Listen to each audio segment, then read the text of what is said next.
December 14, 2002. Thick winter fog settled over the English Channel, dropping visibility to near zero in one of the world's most crowded shipping lanes. The MV Tricolor, a 190-meter carrier loaded with 2,862 luxury cars, collided with another vessel and sank in 30 minutes.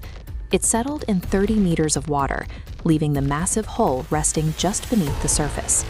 The French Navy immediately secured the site. They deployed a guard ship, anchored brightly lit warning buoys, and broadcasted continuous radio alerts to every vessel in the area.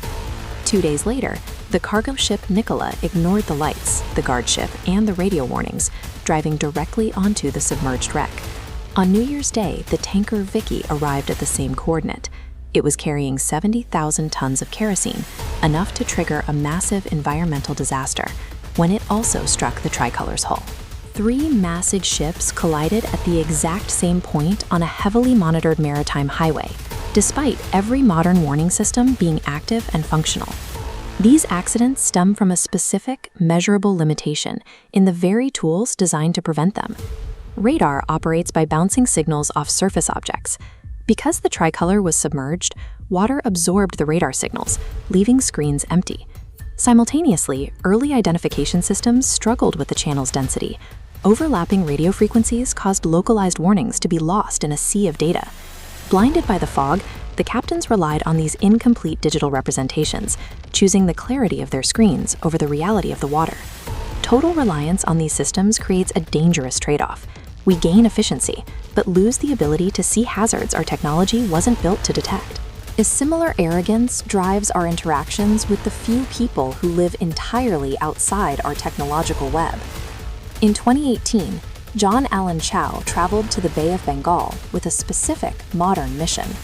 His goal was North Sentinel Island, home to an uncontacted tribe. Chow intended to bring them his religion and the benefits of global civilization, viewing their isolation as a problem to be solved. We often view these groups as primitive, assuming they are helpless without our medicine, our connectivity, and our intervention. The Sentinelese response, lethal arrows fired at any intruder, functions as a highly effective, generationally enforced quarantine protocol. This chart maps the population of the neighboring Great Andamanese tribe after they were exposed to British colonists.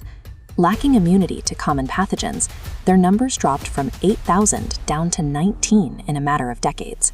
For these tribes, contact is a death sentence.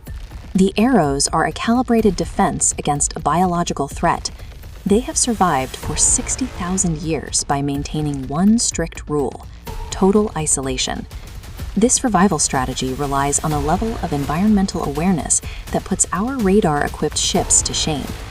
During the 2004 Indian Ocean tsunami, modern early warning systems failed to save thousands, yet the Sentinelese were unharmed. By reading precursors in animal behavior and tidal patterns, they moved to high ground long before the water arrived. In the Amazon, isolated tribes use languages with hyper-specific vocabularies for forest behavior, advanced data sets that track microscopic changes in the ecosystem. This environmental literacy is a skill the rest of humanity surrendered when we moved into cities and began viewing the world through digital sensors. This deep integration provides a redundant survival system that persists even when global infrastructure fails.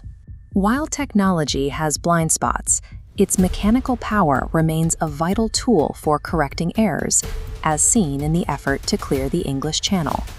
To remove the sunken carrier, engineers used a diamond-studded industrial wire. They wrapped it around the 500-ton hull 30 meters below the surface. This image shows the results of that engineering feat. The wire sliced the massive ship into 9 pieces, allowing them to be lifted and removed, clearing the lane and preventing an oil spill. Technology is an effective tool for solving mechanical crises, but it is no replacement for human awareness. The collisions in the Channel and the tragedy on North Sentinel Island both highlight a single critical vulnerability: the belief that our tools make us invincible. This is the survival paradox. The more we trust in our technological supremacy, the more we ignore the physical and biological limits of our environment.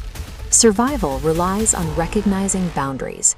whether they are hidden steel holes beneath the waves or the sovereign edges of another human culture. Real safety comes from mapping the world's edges and having the discipline to stay behind them.